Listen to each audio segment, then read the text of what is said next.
Okay, hello everybody. Thank you all for coming out. Welcome to One More Page Books. We're very happy to have you. We're honored to have Mr. Ronnie Greene, and I'm going to read a quick little biography. Ronnie Greene is a veteran investigative reporter who, over the years, has worked at the Center for Public Integrity, the Associated Press, and the Miami Herald. He is currently the D.C. Bureau of Reuters as Washington Enterprise editor. He is the author of Shots on the Bridge and Night Fire. His latest work he's discussing tonight is Heart of Atlanta. Welcome, Ronnie.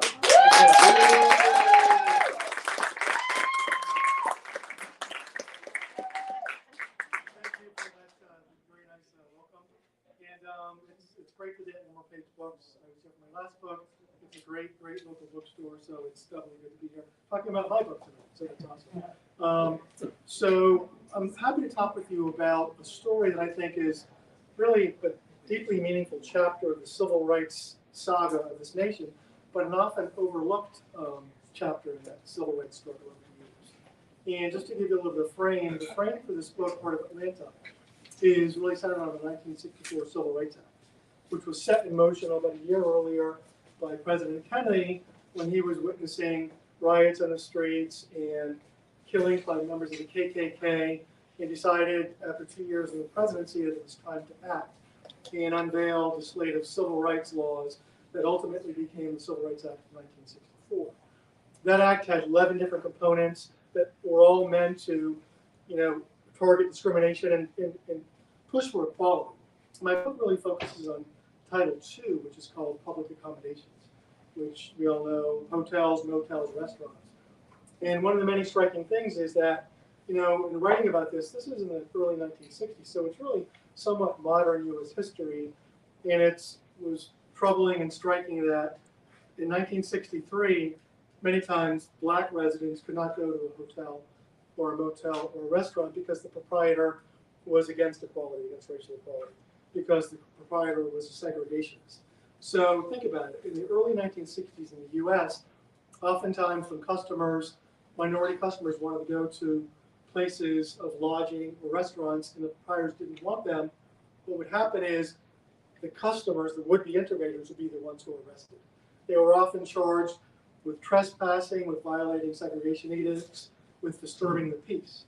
So that sounds just crazy and draconian and deeply troubling. So the Civil Rights Act of '64 meant to turn that on its head. Basically saying from now on, if you run a place that's essentially a public business, even though you're a private business person, public business, a restaurant or a motel, you cannot discriminate based on race. And it seems like a right that should have been on the books for hundreds of years before that. So my book really centers on that, but drills down a little more deeply to look at the city of Atlanta instantly became the battleground for the first two legal challenges over the Civil Rights Act of 1964. On July 2nd, 1964, the very day that Lyndon Johnson signed this sweeping act into law, there was a motel owner in Atlanta by the name of Morton Rolston, who was an Emory University trained lawyer and business person who ran a motel called the Heart of Atlanta. 216 rooms, 2 beautiful swimming pools. The slogan has the nicest lodging from Miami to New York, but there was one little glitch to that, is that he would not allow black customers. So on the night that LBJ signed this law, Morton Rolston filed a lawsuit against the federal government, ultimately alleging that the government was enslaving him by telling him who he could or could not allow in his business. He actually invoked the 13th Amendment as part of his argument in court. There was another business in Atlanta that was center stage, and that was called the Pickrick Restaurant. The Pickrick was a cafeteria-like diner where customers would line up and get their cafeteria food. Very popular. It was run by a man by the name of Lester Maddox, who not long after these events would become governor of Georgia. And Maddox, like Rolston, would not allow black customers.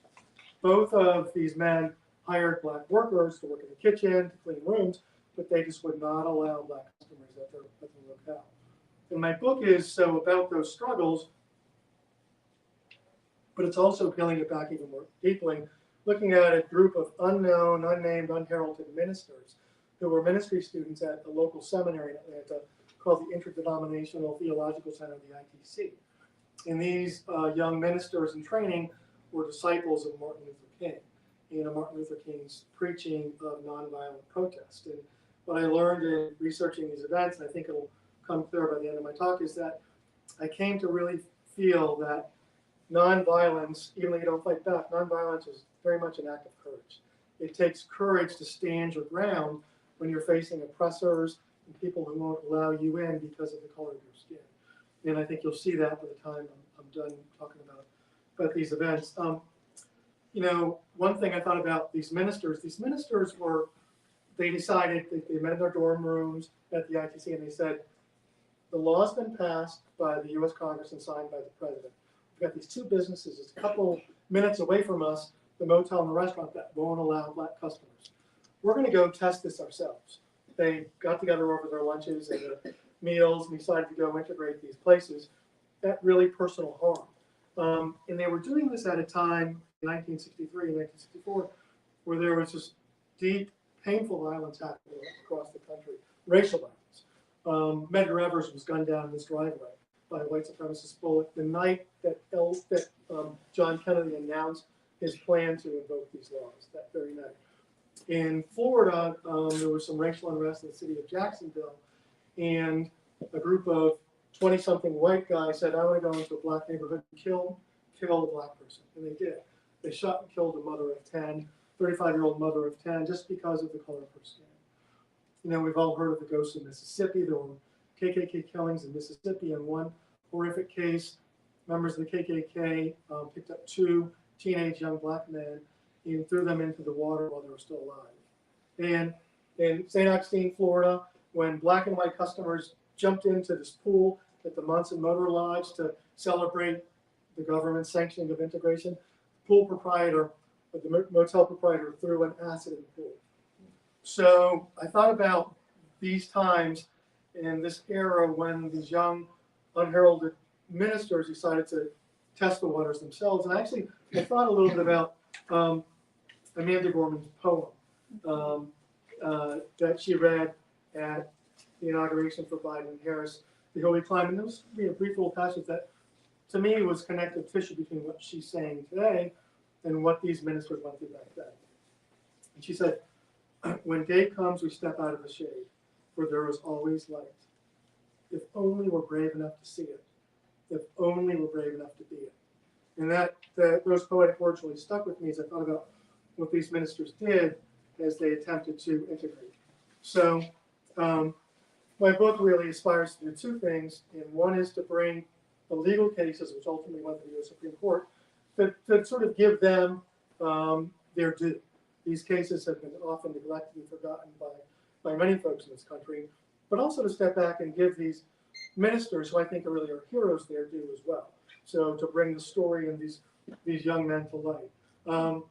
And so at the Pickwick restaurant, the night after LBJ signed the law, there were 5 Maine ministry students who went out to try to integrate these businesses.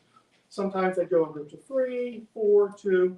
On this first night after LBJ signed the law, Friday night in Atlanta, they said, we're going to the Pickwick. The Pickwick was famous for its skillet fried chicken, and they said, we're going to get us a plate of chicken. We're going to get us food like anyone else from any race. Lester Maddox, got word that they were coming because they had gone by earlier that day when it was closed. He was stood ready for them. When the Civil Rights Act, as it was moving ahead in Congress, Maddox went out and bought his first ever handgun. And he started selling axe handles, of all things, to his customers. He had a barrel of axe handles that he would sell for $2 a piece to his customers because come hell or high water, he was not going to allow a black person into his restaurant. Come hell or high water, he was not going to allow anyone who believed in integration. If someone from the ACLU wanted to go eat the Pickwick, Maddox somehow found out about it, he kicked them out, just as he would the young ministers.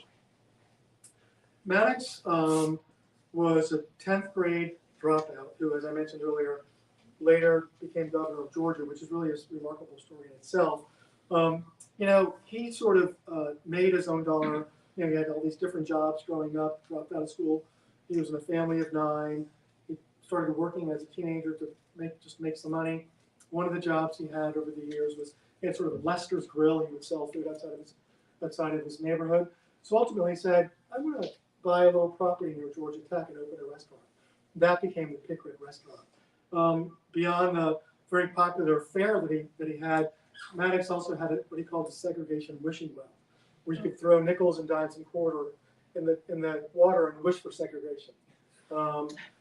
And he also started getting politically active. I mean, he was a successful businessman for his clientele. He became politically active, and what he would do is every Saturday he would take out ads in the Atlanta newspapers called Pickwick Says. Had a picture of Lester Maddox in a suit and tie, a little fancier than what I'm wearing tonight. And at the very bottom of his ad, he would have the specials for that day. You know, skillet fried chicken, 55 cents, filet of haddock, 50 cents. Then like 98% of his ad would be his views on the politics of the day. He railed against the race mixers in Atlanta. He railed against the government telling him as a private businessman what he could or couldn't do. He was deeply offended by that. Maddox twice ran for mayor of Atlanta, and he actually did fairly well with the white voters of Atlanta, outpolling his opponent in one race.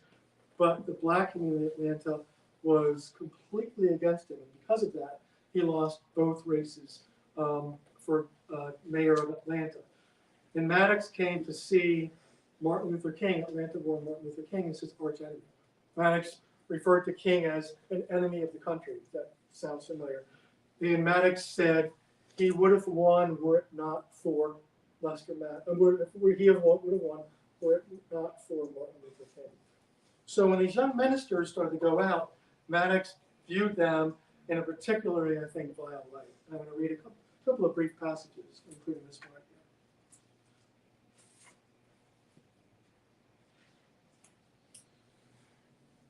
here. In many respects, the young ministers personified Lester Maddox's deepest fears. Disciples of the Reverend King Jr., they, like their mentor, dressed formally when they conducted the affairs of civil rights, donning suits and sport jackets. And like King, they viewed the fight for equality in a religious framework. Black voters had single-handedly destroyed Maddox's two bids to become mayor, and the failed candidate blamed King and his followers for those losses.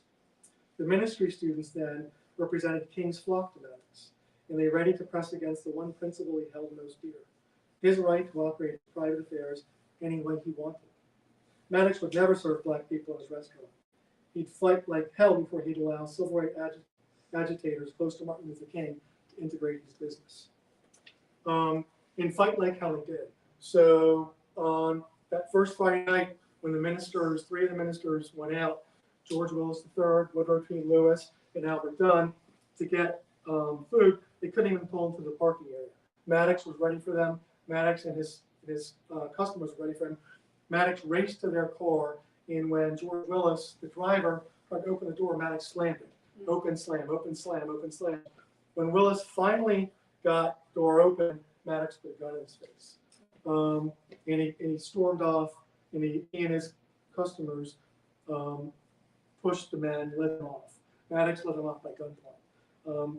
What was really interesting is, well, all of his customers, of course, were white, and they stood and surrounded the black ministers. But some of Maddox's workers were black, and he convinced some of the workers to go out and tell the would-be integrators they should leave. What Maddox would say is, you know, I'll let you come in, which was not the truth. I'll let you come in, but if you come in, we're going to close the restaurant. And so you'd have his workers, black and white, tell the ministers, if you come in, the Pickwick's going to close. So look at the harm you're doing to us. And so a little bit of background on the ministers. They ultimately made 4 different attempts to integrate Maddox's restaurant. Sometimes they were named in the newspapers. Sometimes they weren't. Sometimes they were mentioned as reportedly ministry students. There was this one picture, which is in the book, of Maddox really pushing a well-dressed man, and the photograph doesn't identify who the man is. He's one of these unnamed ministers named George Willis. They were an interesting group. Willis was an amateur boxer who still adhered to Martin Luther King's preaching of nonviolence, so he would never fight back. They would just stand their ground, even as Maddox knocked his hat off and went for his throat. And the other ministers were of the same ilk. You know, they were very strong about standing up. They wouldn't fight back.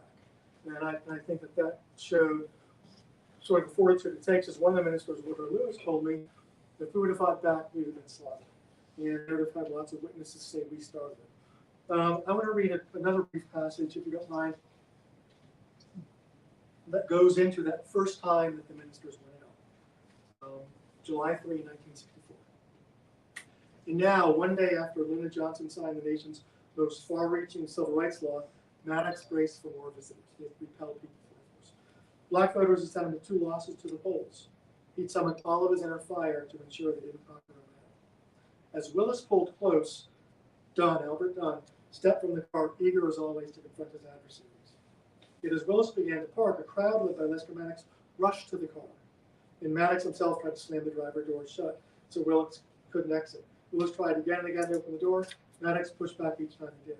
Then he pulled a pistol and aimed it towards Willis' face, holding it there and ordering the young activist to leave. He pointed it toward my face and told me to get off his property or he'd kill me. Willis wrote in the senior ITC essay. All the while, Lewis remained in the back seat, encircled by the mass surrounding the car. As he witnessed Maddox stick a gun to Willis's face, Lewis was so shaken he was left speechless. In the back seat alone, he said a silent prayer for his colleagues and for himself. I was so shocked and stunned, he said. No words could come out. So the ministers, a couple of the ministers also tried to integrate the Heart of Atlanta Motel. The events there were not nearly as violent or as raucous as they were with Maddox. But the proprietor, Morton Rolston, the lawyer businessman, he refused to allow blacks to come to his motel even before this. And he personally made sure that those who tried to integrate were arrested. He once had John Lewis arrested. John Lewis was among a group of activists who tried to go to the Heart of Atlanta Motel's restaurant one night. So what happened was, after Rolston filed a suit against Lyndon Johnson, the federal government, saying, I'm entitled to let in whoever I want, the minister said, we're going to test that as well. So one of the ministers, who's now still in Chicago, is named Albert Sampson. He went out of town one day, sort of purposely, and he called the motel, the Heart of Atlanta, and said, I want to book a room for tomorrow. I'm going to send you my money by Western Union. Telegram. He sent us $12.16. The clerk on the other end of the phone said, sounds great. Mr. Sampson will see you tomorrow. Of course, when Sampson shows up at the front desk, suddenly they can't find the reservation. And he's like, no, it's right there, Albert Sampson. And the clerk said, well, I don't think we can let you in. We're not sure we have rooms. Sampson said, let me have a room. Or give me back my money. Morton Rolston came out, talked to him, and Rolston talked to him, looked at the receipt, and said, I say that you booked a room here, but I'm suing the government, and until the case is settled, I'm not allowing any black customers in. Rolston always dressed in a really suit and tie. He was sort of a lawyer, both in and out of the courtroom. When he spoke to people, he spoke about the Constitution and his view about the law.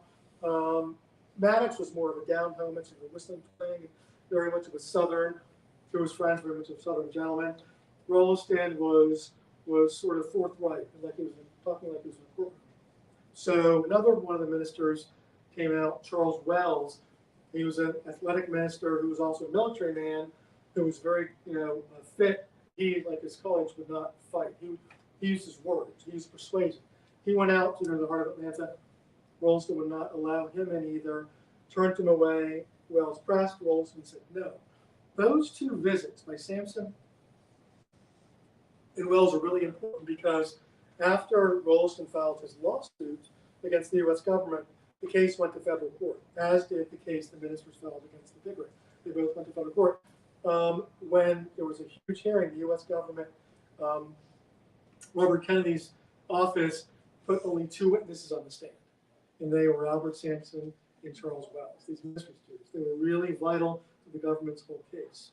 And I want to read just a very brief passage that gets to that. Ultimately, both cases went to federal court. The ministers and the fellow activists and the government won in every count. Maddox lost in every count. Rolston lost in every count. Rolston ultimately took the case to the U.S. Supreme Court in the case known as Heart of Atlanta versus USA. I think one of the more significant and definitely one of the most overlooked civil rights rulings by the court. So I want to read a brief passage that gets to the Supreme Court's ruling, which the Supreme Court credited the government for showing that black residents tried to go to the motel but couldn't get in, but doesn't name them. Without naming them, the jurists were referring to the ITC's Charles Wells and the NAACP's Albert Sampson, who had been turned away from the heart of Atlanta days after Lyndon Johnson signed the Civil Rights Act of 1964 into law. Even as their attempt to book rooms enhanced the federal government's case against Rolliston, and as their courtroom testimony helped Robert Kennedy's lawyers secure victories in the Georgia federal courts and now the U.S. Supreme Court, Wells and Sampson's roles receded to the background. There were the unseen foot soldiers, the grunts on the front lines, in this civil rights engagement. So they pressed on at both the heart of Atlanta and at the Pickerick. And ultimately, I think you could say that the ministers and fellow activists were victorious on both fronts, but it didn't come easily for them, particularly when it comes to the Pickerick. In December of 1964, the Supreme Court ratified the Civil Rights Act of 1964 as being legally sound in a 9-0 vote that debunked Rolliston, Madison, any other segregationist who was still trying to block visitors based on race. Maddox acted like there was no law at all. Rolliston, the lawyer he was, says, when you officially rule against me, I'll open my doors to all. In fact, I ultimately knocked on the door of his son. Rolliston has passed away, and his son was a front desk clerk at the Heart of Atlanta Motel in the mid-60s. And he said after the Supreme Court ruling, all sorts of black customers came. It was a victory for civil rights. So it changed the operation of the Heart of Atlanta. It made it to begin to be sort of like the rest of Atlanta, which was integrated. Maddox acted like there was no law at all. When the law was passed, he would be sanctioned, he would ignore it. He'd be sanctioned again, he'd ignore it. The ministers went a second time. Ministers went a third time. Finally, he closed shop for a couple of weeks and reopened it, and he thought he had outsmarted the government and the ministers. The Pickerick, he said, was now a new restaurant. It was now called Lester Mack's Cafeteria. And he put signs on the door that said, no integrators or out-of-state customers allowed. He was trying to outfox the Congress and their Commerce Clause. Remember, the Congress used the Commerce Clause. And so the ministry students and many others in the government saw right through the smoke screen. So they kept going back, even though they had guns pulled on them a couple of times. Albert Sampson, the minister who's still alive in Chicago, told me one time when he went, Maddox also had a gun in his holster, but he said he'll never forget the barrel of axe handles that were there. And he thought they might die that day. They might die that day. So, and ultimately, the ministers outlasted Maddox. As one of the ministers, Woodrow Lewis, told me, they thought we'd give up, but they kept on going back. So ultimately, Maddox closed his restaurant for good. One of his friends said, Lester, this thing might make you governor. Might make you governor, excuse me. And ultimately it did. A little more than a year later, he became the 75th governor of Georgia. I'm going to read one last passage, and then I'm happy to open up to any questions, any thoughts you guys have. And this goes to the ministry students' final visit to the Pickerick, aka the Lester Maddox Cafeteria, in January of 1965, after the Supreme Court had ruled for a month. Maddox rushed to the men, shoving them over and over away from the front steps and toward the sidewalk. It was as if Maddox was sickened by the thought of any of the men crossing through the threshold of his restaurant's front door, and he pushed back as if his life depended upon it. Maddox would indeed later say his life, liberty, and freedoms stood at the precipice as the young ministers again pressed for a plate of food. He reached for their necks and sport coats and top hats. At one point, Maddox wielded axe handles in both hands as he stormed toward his visitors.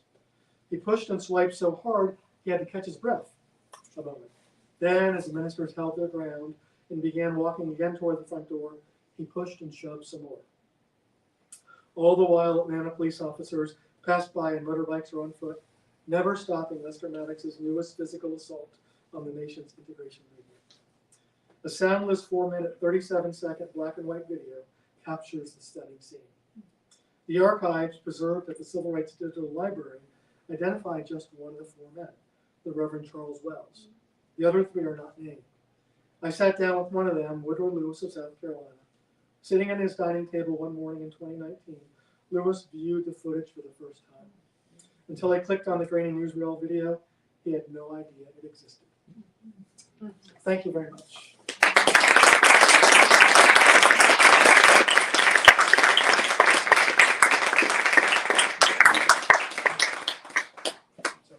answer any questions anyone may have. Like, So I guess two things. One, what was the overall thrust at the end of the day with Heart of Atlanta in the case before the Supreme Court? What really opened that up? And secondly, how did this like slip through the cracks of history?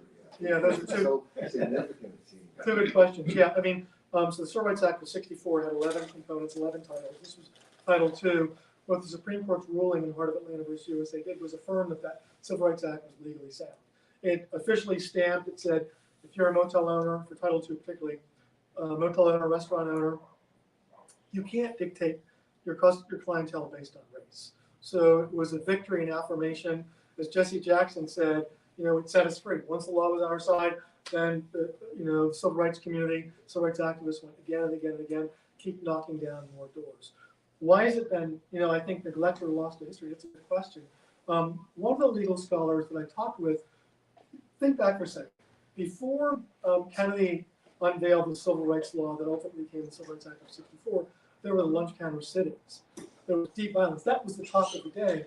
But then when the law was passed, it was so clear-eyed that there was no disputing this. It wasn't like busing where there's still these challenges to this day. And one of the legal scholars I talked to said the success of the ruling is part of its invisibility. That it was such a resounding victory, no one thinks it's a big deal anymore. But I think this was 1964, and this is what the country was still having. In many places in the South and some of the North, where you would be arrested for trying to get a plate of food or trying to get a motel room. So Heart of Atlanta, the case affirmed that those apartheid era ways were long gone. Linda. I do. How did you find this story? And did you ever talk to any of the family members of Maddox? And have their views changed? And how do they feel about how Maddox, the role that he played in all of this? Sure. To your first question, as a journalist, ideas can come from anywhere. In this case, it came from me at a movie theater. I went to go see a terrific movie called Loving about the Richard and Mildred Loving case. They were an interracial couple in Virginia who were jailed because they were an interracial couple in Virginia. And their case ultimately went to the Supreme Court, which issued one of its more significant civil rights rulings in the Loving case. And that was such a powerful movie because the legal case was interesting, but also pulled back the layers on these really nondescript couple who didn't even go to the Supreme Court to hear the arguments. And I thought, man, I wish I wrote that book. I'm going to do that. My book. So I thought, all right, it's been done. Someone else beat me to it. So I thought, well, is there another U.S. Supreme Court civil rights case that maybe has been flown under the radar? I looked around, and I found Heart of Atlanta. As far as Maddox, I interviewed Maddox. Maddox has passed away, as has Wilson. I interviewed both of their sons, just knocked on their doors in Georgia. And both sons said pretty much the same thing. They both said, my dad's fight was not against those men who tried to go to the restaurant or the motel. My dad's fight was against the government telling me what to do. Do you believe that? I think they had very strong libertarian views that they wanted to decide who could or could not come into their places of business. But I think you have to say they clearly had a painful blind spot when it came to race relations. How could you? Maddox, was physically attacking these ministers, but they both said the same thing. Dad wasn't against these men. Dad was against the government telling him what to do, and he'd fight like hell to make sure. So they thought that their respectively thought their fathers fought a fight based on ideology. I do think that Rolston's son, his comment that this is a big victory for civil rights showed maybe he had a different view of the outcome than maybe his dad did before that. The motel a couple of years later was shut down or replaced by Hilton or something. So there you go. Joel. I've noticed sometimes when in some parts of the South, they have these bars that they're like nominally considered private clubs, but like you can walk into them off the street, and then they give you like a club membership. And I never really understood like what the reason was for this artifice, but I was wondering if you ever. I was wondering if perhaps after integration, if there was any efforts to reclassify some of these bars or restaurants as being sort of like nominally like private clubs, for the purpose of blocking black There patrons. may have been efforts. The law applied to any hotel or motel other than a place of lodging was owned by the proprietor and was less than 5 rooms. I guess if that allowed for a little cutoff. But otherwise, if you're a hotel or motel or take customers from across state lines, But if you're a restaurant that Same you thing. say you're a private restaurant only for yeah, members. I mean, that's a good question. I didn't really look into private clubs. Like if you're maybe part of a membership or Yeah. of a community, it's a gate community. That's a good question. Maybe that's sort of the next pursuit to look. So I wanted you to talk a little bit more. You mentioned the photo that Oh yeah. and because I feel like that story speaks a bit to the fact that these men who were very ordinary, and I think I remember you telling me like their families had not really, were a little skeptical maybe that they had taken part. Well, no, their families weren't skeptical. No, that's a And that you and the transcript that you provided them with. I wish you could talk about that, but also the reaction that Yeah. we got from the ministers and how some of them are no longer here, and just if you could Yeah, talk about so, sure. So, when I found this case and I looked into it and I saw that, I didn't go into a great deal of detail with the legal case, but the legal cases were twin legal cases that were both heard by the same 3-judge panel, and they went to the courts themselves. So when I was looking into the case, I found a couple references to these ministers, and there were 5 main ministers involved in these events, and 2 are still alive. And I reached them both initially in 2019. One of them is Reverend Albert Sampson, who's in Chicago, very close with Jesse Jackson. He worked alongside Martin Luther King. When I reached him the first time, he said, "You brought tears to my eyes. I've been waiting for this call my whole life." So I knew this was an important story because of the legal issues and that were at stake in the civil rights law, but it really hit me on a personal level. You want to do justice to the story. I also want to very much do justice to these ministers who deserve to be viewed as some of the hundreds or thousands of civil rights heroes, and they truly are civil rights heroes. That really stayed with me, and I found I cut all the archives from the cases from 1964, and I found a transcript about, I mentioned the Western Union anecdote, that was Reverend Sampson. I found that where all the detail where he had said that, and I sent him a copy of that. And so he was so heartened by that because, yeah, some in his circle, maybe they didn't know that he was involved in this piece of history, and giving him that document, just like I showed Reverend Lewis the video where he wasn't even named. They could see this, they could hold on to it. It meant the world to them, and I've spoken to them both, of course, since the book has been out. And, they're very heartened to have this story. I also spoke with George Willis, who's passed away. His widow. She was very helpful in trying to restore this history, and she was very, very grateful. And she said, you have to keep this history alive. As I mentioned earlier, the men at the time were not really in the spotlight, even though they were facing off against Maddox and Rolliston. They were sometimes not named in the newspapers. Maddox was the only one quoted. Maddox would say, "Oh, they tried to storm my restaurant," and the papers would just say, "Okay, let's quote Maddox." So, and in this one photo, I don't know if I find it right away. It's one photo of Willis being pushed by Maddox. It didn't even name him by name, but I figured out who it was, and I spoke to his wife.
points and good questions. I think that the Civil Rights Act of 64 and 65 were both in many ways momentous and meaningful, but laws alone are not going to change society. And there's even a write-up on the Library of Congress written well before the murder of George Floyd that said these laws alone are not going to change society writ large, that it's going to continue to take activism on the streets. And to that point, George Floyd, of course, was murdered when I was in the course of researching and writing this book. And I'll never forget that I called Reverend Sampson. I've talked to him many, many times. One of the times I called him was 2 days after George Floyd's murder, and Sampson's crying. And he said, "Why am I crying all the way in Chicago in 2020?" Like he couldn't believe that this was still going on. So I very much kept the racial unrest that's still stoking in this country on my mind as I was writing these pages. That the struggle, I don't think is ever going to go completely away. The struggle is going to continue to go on for sure. We have an online question. Oh, sure.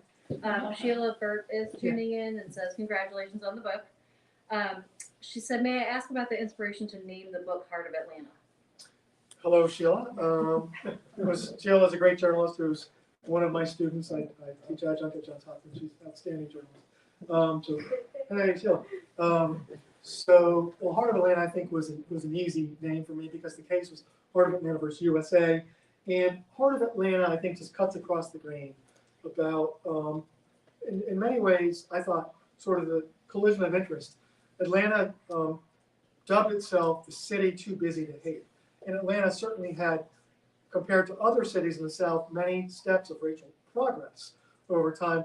But Atlanta was also ground zero for the first two legal challenges of the Civil Rights Act of 1964. So I thought that collision of interest is very, very interesting. And so Heart of Atlanta hopefully pulls you into the heart of Atlanta and what was roiling the city at that time. I'm happy to take any other questions. Yes, hi. I will read the book to find the details, but I'd like to know, did the 5 ministers have careers in the ministry? Did they go on to do that kind of work? Yes, all 5 of the ministers studied at the seminary to get their master's in divinity. And they all went out to be ministers in Texas and South Carolina, in Chicago, in other states, and that's been really their life's calling. The same seminaries, or They were all at the same seminary, what was it called? the Interdenominational Theological Center, the ITC. And so, yeah, they all became ministers. They were also active in groups like CORE, NAACP. Albert Sampson, one of the ministers who's still alive, worked alongside Martin Luther King at the Southern Christian Leadership Conference as an activist as well. So, yeah, they went to Atlanta for their life's calling. As Reverend Lewis told me, he knew he was going to be a preacher since he stood atop his mom's stool at age 12 and began preaching sermons. So they've all carried that in their whole lives. Yes. Any other questions? Let's take that. I thought the interesting part, since you're talking about what they all went to do, was if you read at the very end of your book, which really floored me, that Maddox not only became the governor, but he became lieutenant governor under Jimmy Carter, of all people. That must have been an interesting time there. Yeah, that's a wow. Yeah, that's worthy of a whole new book. In fact, there have been Okay. some books have written about Maddox, but after he lost the integration fight and he shut down the Pickerick, I talked to somebody who was very close to Maddox, used to work with him. And he said, Mr. Maddox could be the nicest person you ever met, and then just on a drop of a dime, be mean as hell. Huh. And you could see that. When he walked around his restaurant with his customers, which is his home away from home, he would, walk with water in one hand, coffee in the other, was welcoming everyone who came in. After he ultimately decided to close the restaurant, he gave a press conference, and he was sort of waxing philosophic. He had his supporters in the background. It was almost like it was a pep rally. They were cheering. But then when he turned to talk about these ministers, these men who were close to Martin Luther King, he used, honestly, vile language. You could see the two sides of him coming out like in a snap in that talk. But after he closed down with Pickerick, one of his close friends I mentioned briefly earlier said, "Lester, this thing's going to make you governor." Mm-hmm. And so he became well known as the man who stood against forced integration. And in some other pockets of Georgia, that sold well. The nitty-gritty detail is he didn't get the majority of votes, but neither did his opponent because he was a conservative Democrat. The state house was Democratic, and they put him in as the 75th governor of Georgia. And then he surprised Georgians in some ways. When Maddox became governor, he hired several black employees to work in the government. He set aside time for weekly visits from what he called the little people. He was committed to helping inmates, find redemption, find God. But in other ways, Maddox would never change. He would never accept integration. He would never accept his government, even though it was part of it telling him what to do. I mentioned this in the book. When Martin Luther King, Atlanta-born Nobel Prize winner Martin Luther King, was assassinated, Maddox, was the governor of Georgia, would not even attend the funeral. In fact, he had armed guards standing outside as if it were a fortress. So in many ways, he remained very much in character with who he was. But his whole chapter is its own sort of story, I think. Did you learn anything revelatory about Carter? I mean, we know that he won the country with the Southern vote that was not racially woke. Did you learn anything about Well, just a little bit. I'm not sure if this goes to that. But when Maddox ran for governor and surprised the world by becoming the Democratic nominee and surprised the world again by winning, even though he got fewer votes than his opponent, Carter finished third, didn't make the runoff. 10 years later, he was president. It was really striking. And when Carter and Maddox were arch enemies. In Georgia, and I guess if I still the case, you don't run as a ticket. You run as governor, and separately you run as lieutenant governor. So they were working together while they were at crossroads. But one thing I'll say about Maddox is, his legacy and the way he treated all Black potential customers, all integrators, I think speaks for itself. And he's clearly on the dead side of history. But he was beloved by certain parts of Georgia. I looked at the archives of his gubernatorial tenure, and when he was ill at one point, he had 2 Baker boxes of cards, get well cards. So he had a mixed constituency for sure. Any other questions?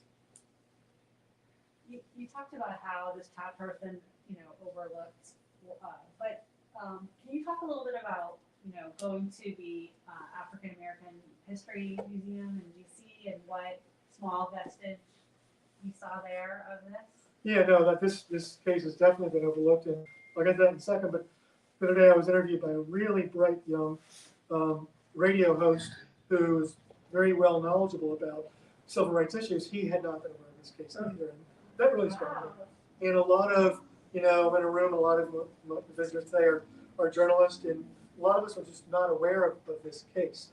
The African American Museum, the Splendid Museum in DC, they have one of Lester Maddox's axe handles up. And they say, Maddox used the axe handle to symbolize his opposition to integration, but there's no Heart of Atlanta exhibit. They showcase 4 or 5 or 6 different U.S. Supreme Court rulings, and civil rights Heart of Atlanta is not one of them. Hint, maybe they should make it one of them.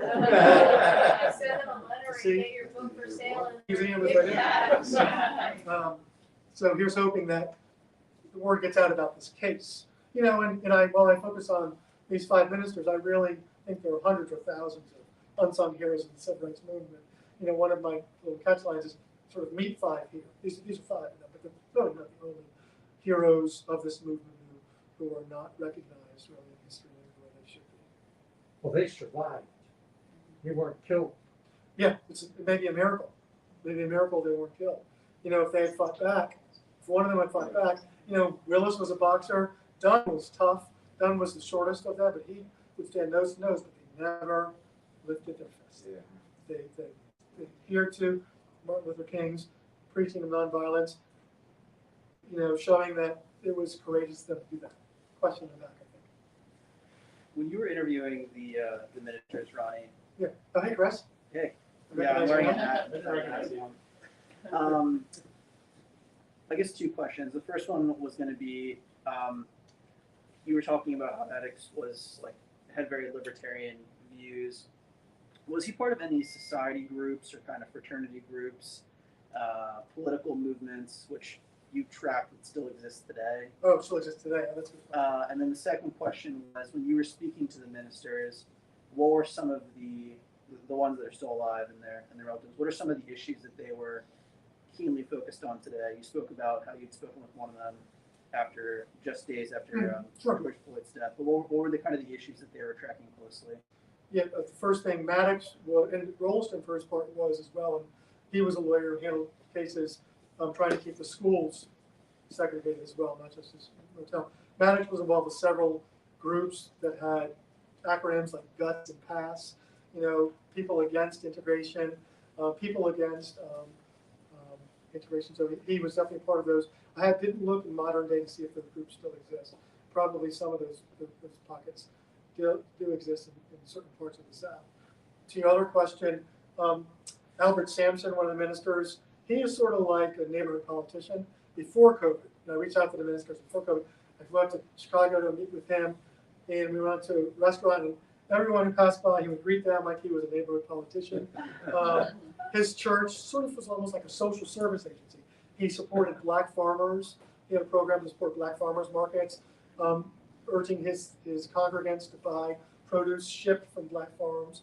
W.T. Lewis was involved in CORE, Congress on Racial Equality. He was very involved in busing. He took a controversial stance at one point. He was against closing black schools to bus black students to white schools. He thought that the black community was losing too many of its own schools. So they were involved in civil rights activism, cases that were not always easy over the decades, for sure. And Sampson, when he worked for Southern Christian Leadership Conference, he told me this one anecdote, I mentioned it in the book, where he went to Alabama and he marched to a black school that didn't have anywhere near the books that the white school had, didn't have the computer equipment.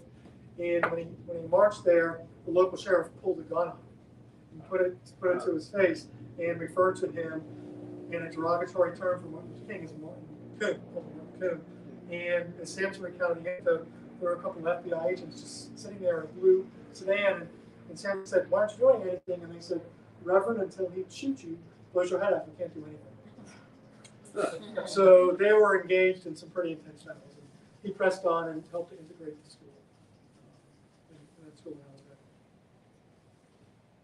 it Ronnie, you mentioned a little earlier about Reverend Sampson, kind of crying a couple of days after Jerusalem.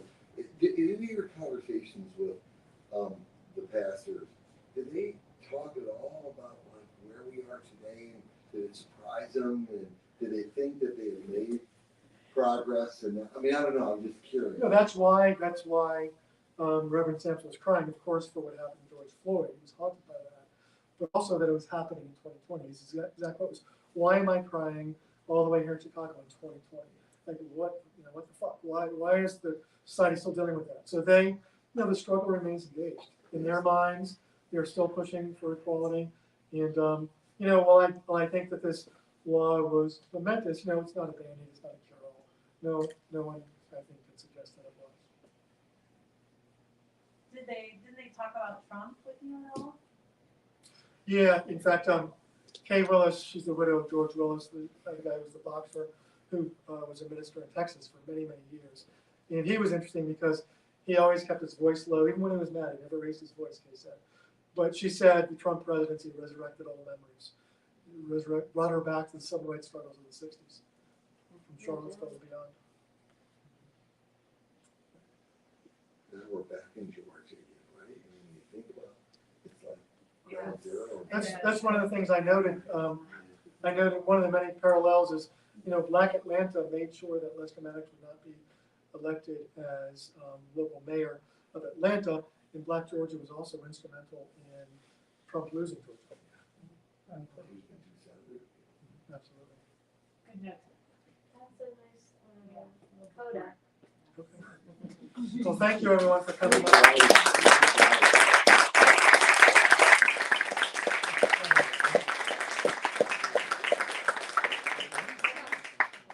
We do have a few more copies available for sale if anybody would like to grab one, and then Ron can stay and sign the books. So, You want to mask off?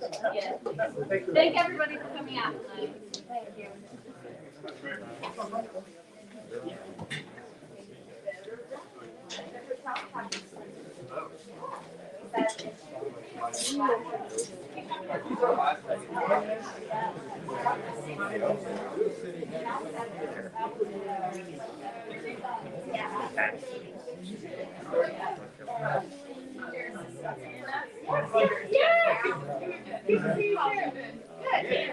Yes.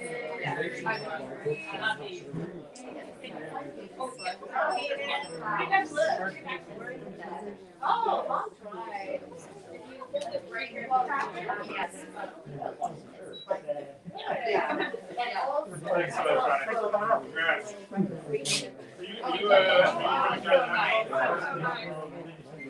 Well, We had the pros of these words. I'll come into this. Walking around. How about the movies? Or, no, this place where-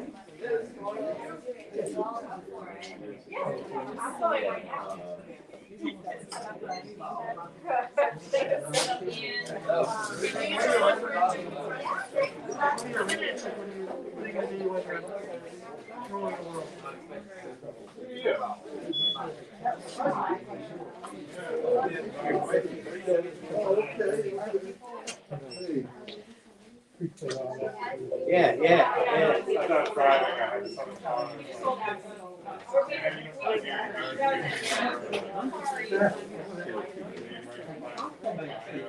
Literally swearing to have this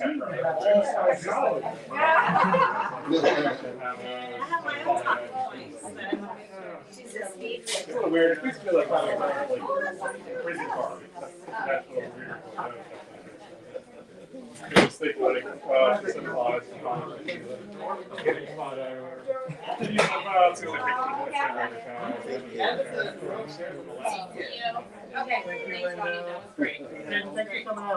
Yeah, because it was like having to negotiate things for me.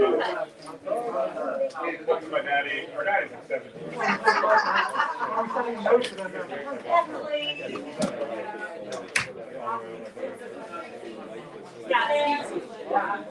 Here.